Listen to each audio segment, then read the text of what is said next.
ಚಿತ್ರದುರ್ಗ ನಗರದಲ್ಲಿಂದು ಜಿಲ್ಲಾ ಆರೋಗ್ಯ ಇಲಾಖೆ ವತಿಯಿಂದ ವಿಶೇಷ ಲಾರ್ವಾ ಸಮೀಕ್ಷೆ ನಡೆಸಲಾಯಿತು. ಇನ್ನು ಸೋಮವಾರ ಮಧ್ಯಾಹ್ನ 3 ಗಂಟೆಗೆ ವಾರ್ಡ್ಗಳಲ್ಲಿ ಡೆಂಗ್ಯೂ ನಿಯಂತ್ರಣಕ್ಕಾಗಿ ವಿಶೇಷ ಲಾರ್ವಾ ಸಮೀಕ್ಷೆ ನಡೆಸಿದ್ದು, ತಾಲೂಕು ಆರೋಗ್ಯಾಧಿಕಾರಿ ತಂಡ ಮೇಲ್ವಿಚಾರಣೆ ನಡೆಸಿದ್ದು, ಬೋವಿ ಕಾಲೋನಿ, ಚನ್ನಕ್ಕಿಹೊಂಡ ಪ್ರದೇಶಗಳಲ್ಲಿ ಭೇಟಿ ನೀಡಿ ಸೊಳ್ಳೆ ತಾಣ ನಾಶಪಡಿಸಲಾಯಿತು. ಈ ವೇಳೆ ತಾಲೂಕು ಆರೋಗ್ಯಾಧಿಕಾರಿ ಡಾಕ್ಟರ್ ಬಿ. ಗಿರೀಶ್ ಅವರು ಮಾತನಾಡಿದ್ದು, ತೆರೆದ ಪರಿಕರಗಳಲ್ಲಿ ನೀರು ಸಂಗ್ರಹಿಸಬೇಡಿ, ಸೊಳ್ಳೆಗಳ ತಾಣವಾಗದಂತೆ ಕ್ರಮ ವಹಿಸುವ ಮೂಲಕ ಡೆಂಗ್ಯೂ ನಿಯಂತ್ರಿಸಬೇಕು ಎಂದು ಸಲಹೆ ನೀಡಿದರು.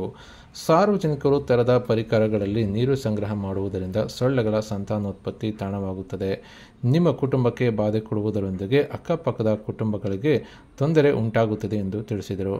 ಇನ್ನು ತಾಲೂಕು ಆರೋಗ್ಯ ಶಿಕ್ಷಣಾಧಿಕಾರಿ ಎನ್.ಎಸ್. ಮಂಜುನಾಥ್ ಮಾತನಾಡಿದ್ದು, ಡೆಂಗ್ಯೂ ನಿಯಂತ್ರಣಕ್ಕೆ ಜಾಗೃತಿಯೇ ಮದ್ದು, ಸ್ವಚ್ಛತೆ ಕಾಪಾಡಿ, ಸೊಳ್ಳೆಗಳ ಉತ್ಪತ್ತಿ ತಾಣ ನಾಶ ಮಾಡದಿದ್ದರೆ ಕೀಟಗಳು ನಮ್ಮನ್ನಾಳುತ್ತವೆ, ಜಾಗೃತರಾಗಿ ಎಂದು ತಿಳಿಸಿದರು.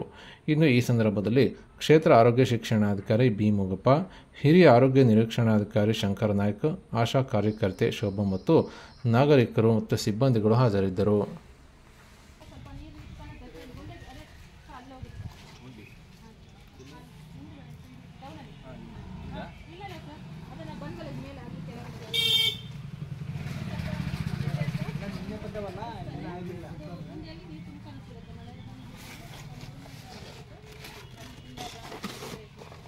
ನೀರು ಬಿಟ್ಟು ಸಾಯಂಕಾಲ